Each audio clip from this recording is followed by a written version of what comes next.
गरीब रगड़ा चाट वाला।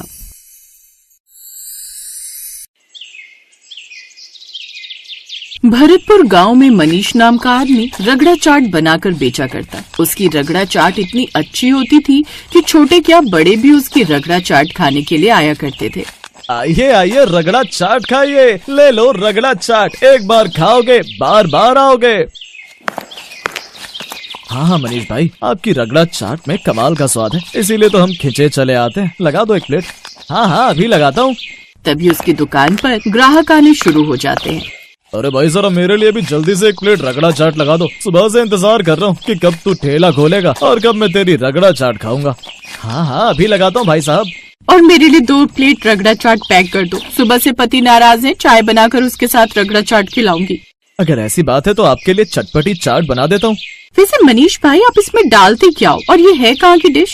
ये मुंबई की खास चाट है। उबले हुए सफेद मटर, आलू, सेवई, मसालों के साथ ऊपर से चटनी, प्याज, टमाटर डालकर बनती है।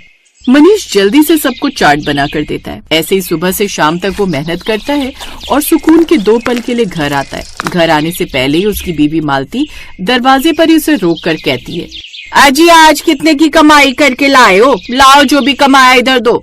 हे भगवान, ये कैसी औरत पल्ले पड़ी है मेरे। थका हारा पति आया, ना तो पति को पानी पूछा और आते उस पर चिल्लाने लगी। हाँ तो आपने कहा था कि मैं आपसे शादी कर लूं और उसके बाद आप हमेशा मेरे हाथ में घर में घुसने से पहले पैसे रखेंगे। अगर मुझे पता होता कि तुम पैसों की भूखी औरत हो तो मैं तुमसे कभी भी शादी नहीं करता। वो तुम मेरी पहली बीवी चल बसी और अपनी बेटी की परवरिश के लिए मुझे तुमसे शादी करनी पड़ी। ओह ये सब बकवास सुनने में मुझे कोई दिलचस्पी नहीं है, मुझे हाथ पर पैसे चाहिए। हाँ।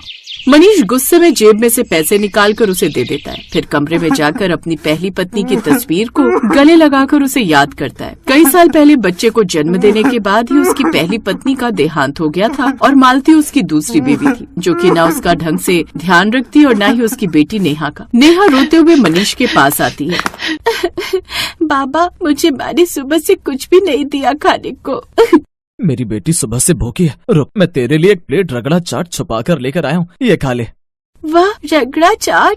फिर वो उसे अपने हाथों से रगड़ा चाट खिलाता है। ऐसे ही दिन गुजरते हैं। धीरे धीरे मनीष का रगड़ा चाट का काम थोड़ा धीमा पड़ जाता है और वो थोड़े से पैसे लेकर ही घर लौटता है। ये देखकर मालती का गुस्सा काफी बढ़ जाता है। वो अपने लिए महंगी महंगी साड़ियाँ नहीं ले पाती। इन सब का गुस्सा वो नेहा पर निकाला करती।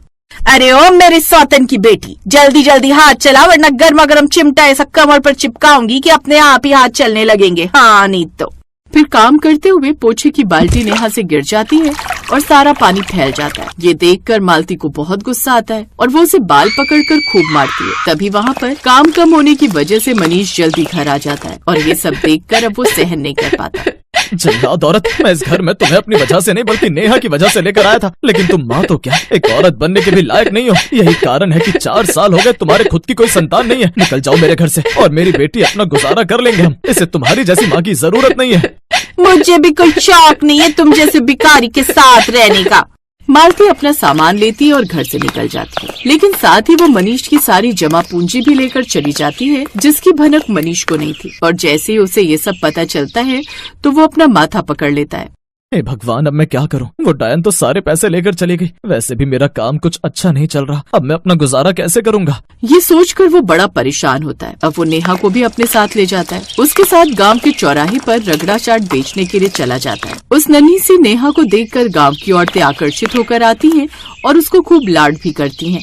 कितनी सुंदर गुड़िया है मनीष भाई आपकी, नजर न लगे इसे किसी की। पापा ये सब आंटियाँ कितनी अच्छी हैं, मुझसे कितने प्यार से पेश आ रही हैं। आप इन्हीं में से किसी से शादी कर लेते।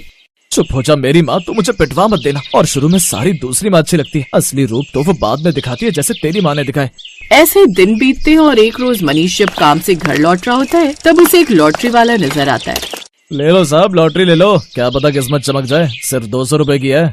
ये सुनकर मनीष भी एक लॉटरी खरीद लेता है और कुछ ही दिनों में किस्मत से उसकी लॉटरी लग जाती है, जिससे वो बहुत खुश था। वो लॉटरी में पूरे 10 लाख की रकम जीतता है। अब गरीब रगड़ा चाट वाला और भी अमीर हो जाता है और वो नेहा का एडमिशन अच्छे से स्कूल में करा देता है। अपने घर की मरम्मत भी करवा लेता है। लेकिन कहते हैं ना कि जब पैसा आता है तो घमंड भी लेकर आता है। अब वो चाट की एक दुकान गाँव में डाल लेता है, लेकिन कभी कभी वो दुकान बंद रखा करता तो कभी शराब के नशे में घर पर ही पड़ा रहता।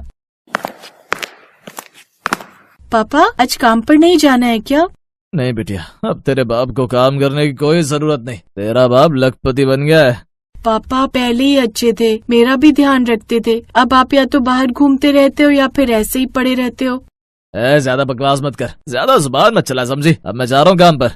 फिर मनीष अपनी दुकान पर जाता है और अब उसने अपने साथ एक मनोज नाम का आदमी भी रख लिया जो उसकी दुकान का अच्छा ध्यान रखता था। लेकिन अब मनीष के अंदर लालच उमड़ आया था।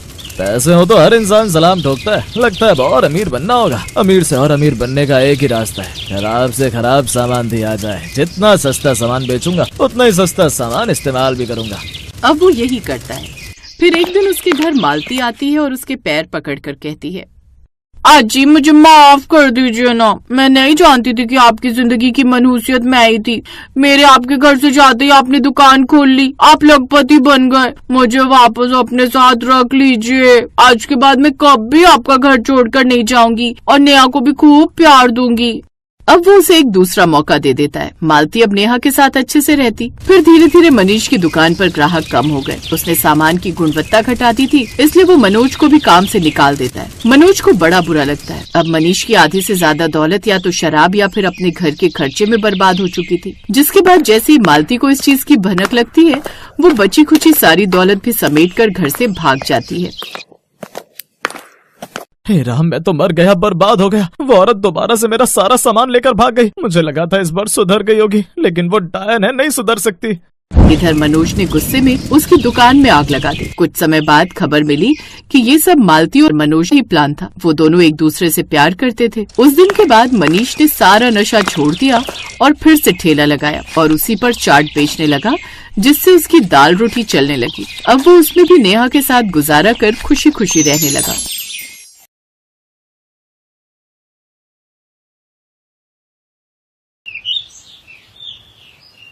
गांव में सोहन का एक आलू कचौड़ी का ठेला था, लेकिन गांव में उसे कुछ खास कमाई नहीं हो पाती थी, जिस कारण उसने शहर में जाकर आलू कचौड़ी का ठेला लगाने का फैसला किया। अब हमें शहर जाकर अपना काम शुरू करना होगा रमा। गांव में कुछ खास कमाई नहीं हो पा रही। दोनों बच्चे की पढ़ाई और बेहतर भविष्य के लिए हमें ज्यादा पैसे कमाने होंगे। जैसा आपको ठीक लगे। सोहन अपनी पत्नी और 2 बच्चों के साथ शहर चला आया। शहर पहुंचते ही उसकी पत्नी रमा उससे बोली, आपको क्या लगता है जी, हम शहर में अपना आलू कचौड़ी का ठेला चला पाएंगे? यहाँ तो जहाँ नजर दौड़ाओ खाने का कुछ न कुछ ठेला लगा ही हुआ है। यहाँ तो खाने की कोई कमी है नहीं। ऐसे में कोई हम गरीबों के हाथों की आलू कचौड़ी क्यों ही खाएगा? अभी तो काम शुरू भी नहीं हुआ और तुमने पहले ही हार मान ली रमा। अब वो शहर में अपने लिए किराए पर कमरा ढूंढते हैं। उन्हें एक कम दाम में कमरा मिल जाता है। अब वो उसमें रहने लगते हैं। कुछ दिनों में ही सोहन अपने घर के पास में ही आलू कचौड़ी का ठेला लगा लेता है। उसके आसपास काफी सारे फास्ट फूड के ठेले लगे हुए थे, जिस कारण उसके ठेले पर बहुत कम लोग ही आ पाते। वो जितना सामान बनाता उसका आधा सामान बिकता। सोहन परेशान होकर रमा से बोलता है, रमा, यहाँ तो सभी फास्ट फूड के दीवाने हैं। हमारी आलू कचौड़ी तो बहुत ही कम लोग खरीदते हैं। लेकिन ऐसे तो गुजारा कैसे चलेगा जी? कमरे का किराया भी देना है, बच्चे भी साथ में हैं, उन्हें भूखा भी नहीं रख सकते। हमें कोई ऐसी जगह तलाशनी होगी जहाँ हमारा आलू कचौड़ी का काम अच्छा चले। लोग ज्यादातर आलू कचौड़ी खाना पसंद करते हो। हाँ, लेकिन ऐसी जगह कहाँ मिलेगी? तभी उनकी मकान मालकिन वहाँ आती है। ऐसी जगह तो नाथपुरा ही है। वहाँ रेलवे स्टेशन और बस स्टॉप दोनों आसपास ही हैं। वहाँ हर तरह के लोग आते हैं। मुझे यकीन है तुम्हारा काम वहाँ जरूर चलेगा। और मेरे पति की उस स्टेशन मास्टर से अच्छी जान पहचान है, तो वो तुम्हारा ठेला लगवा देंगे। आपका बहुत बहुत धन्यवाद मालकिन जी। अनीता अपने पति से बात करती है। वो अगले दिन स्टेशन मास्टर से कहकर वहाँ पर सोहन का ठेला लगवा देता है। आलू कचौड़ी की महक बस स्टॉप और स्टेशन पर आने वाले यात्रियों को अपनी ओर खींचने लगती है। अब सोहन के ठेले पर यात्रियों की भीड़ रहने लगती है। एक बार एक कुली सोहन के पास आता है और उसके हाथ की आलू कचौड़ी खाकर खुश हो जाता है। वाह भाई वाह, मजा आ गया। क्या स्वादिष्ट आलू कचौड़ी बनाते हो तुमने, और दाम भी बहुत कम है। सच कहूँ, पहले यहाँ खाना खाने के लिए ना हमें दुकान पे जाना पड़ता था, जहाँ खाना काफी महंगा मिलता था और हमारी दिन भर की कमाई खाने में ही चली जाती है। लेकिन अब तुम्हारे पास ये कम दाम में आलू पूड़ी खाकर तो पेट भरता ही है, साथ ही 2 पैसे भी बच जाते हैं भाई। धन्यवाद भाई, अब तुम पेट भरकर खाना खाओ। ऐसे ही दिन गुजरने लगते हैं। अब तो जो रोज की सवारी वहाँ से आती जाती, वो तो सोहन के ठेले पर जाने से खुद को रोक ही नहीं पाते। वो तो अब उसके पक्के ग्राहक हो गए थे। ऐसे ही कुछ दिन बीतते हैं। एक रोज एक सेठ जिसके हाथ में काफी बैग थे, वो सोहन के ठेले के पास से गुजर रहा था कि तभी उसके बैग की टक्कर से सोहन के ठेले पर रखा सामान नीचे गिर जाता है और उसका काफी नुकसान हो जाता है। लेकिन सेठ उल्टा सोहन पर ही चिल्लाने लगता है। तुम गरीबों को भी ना बीच में ही आकर खड़ा होना होता है। मेरा सारा सामान तो गिरा ही दिया, साथ ही मेरे महंगे कपड़े भी गंदे कर दिए। लेकिन साहब, इसमें मेरी क्या गलती? आपकी वजह से उल्टा मेरा कितना नुकसान हुआ है। आप ऐसा कीजिए, मेरा नुकसान भर दीजिए। ये सुनकर सेठ उसे जोरदार थप्पड़ मार देता है। साथ ही स्टेशन मास्टर से उसने शिकायत भी कर देता है। सेठ जैसा बड़ा आदमी होने की वजह से स्टेशन मास्टर सोहन को ठेला लगाने से मना कर देता है। ये सब बातें जब रमा को पता चलती है तो वो बोलती है, ना जाने कैसे आदमी है इस शहर में, अब क्या होगा जी। अब सोहन घर पर ही रहता है। वहीं दूसरी तरफ सोहन का ठेला न लगने की वजह से अब उसके रोजमर्रा के ग्राहक भी काफी परेशान हो चुके थे। अब तो लोग इतना ट्रेन और बस के बारे में नहीं पूछते थे जितना वो सब सोहन के बारे में पूछते थे। अरे सोहन भाई की आलू कचौड़ी में जो बात थी वो और किसी भी खाने में नहीं। सच में उनकी आलू कचौड़ी की बहुत याद आती है। उनकी बात पीछे खड़ा बिरजू नाम का वही कुली सुन रहा था जो अक्सर सोहन के ठेले पर आता था। वो सीधा स्टेशन मास्टर के पास जाता है। ये आपने बहुत गलत किया मास्टर जी। मेरी मानिए तो आप सोहन को वापस बुला लीजिए। वैसे भी उस गरीब की क्या गलती? मैंने खुद उन सेठ को अपने सामान से सोहन के ठेले पर टकराते हुए देखा था। उसकी बात मानकर अब वो सोहन को वापस बुला लेते हैं। तुम्हारा बहुत बहुत धन्यवाद बिरजू भाई। अब अगले दिन से सोहन फिर से ठेला लगाने लगता है। उसके पास फिर से ग्राहक आने लगते हैं। सोहन को देखकर सब ग्राहक बहुत खुश थे। कुछ दिन ऐसे ही बीतते हैं। एक रोज जब वो सेठ वहाँ से गुजर रहा था तो उसके हाथ में एक बैग था जिसमें काफी सारे रुपए थे। पीछे से 2 गुंडे आए और सेठ से वो बैग छीनकर भागने लगे। पकड़ो पकड़ो पकड़ो पकड़ो। ये देखकर सोहन ने वहीं रखा अपना बर्तन उठाया और उन दोनों की पिटाई करने लगा और उनसे बैग छीनने लगा। तभी उनमें से एक गुंडे ने सोहन पर चाकू से वार कर दिया। ये देख उसके ग्राहक गुस्सा हो गए और उन सब ने मिलकर उन गुंडों की धुनाई कर दी। सेठ सोहन को जल्दी से अस्पताल लेकर गया जहाँ उसकी जान बच गई।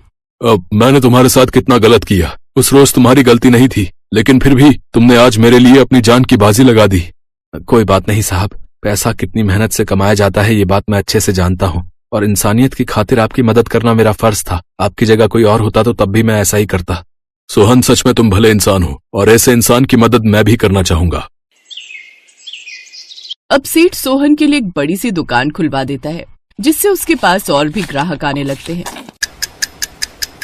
अब सोहन खूब पैसे कमाने लगता है और साल भर के अंदर ही वो खुद का घर ले लेता है और अपने परिवार के साथ खुशी खुशी रहने लगता है।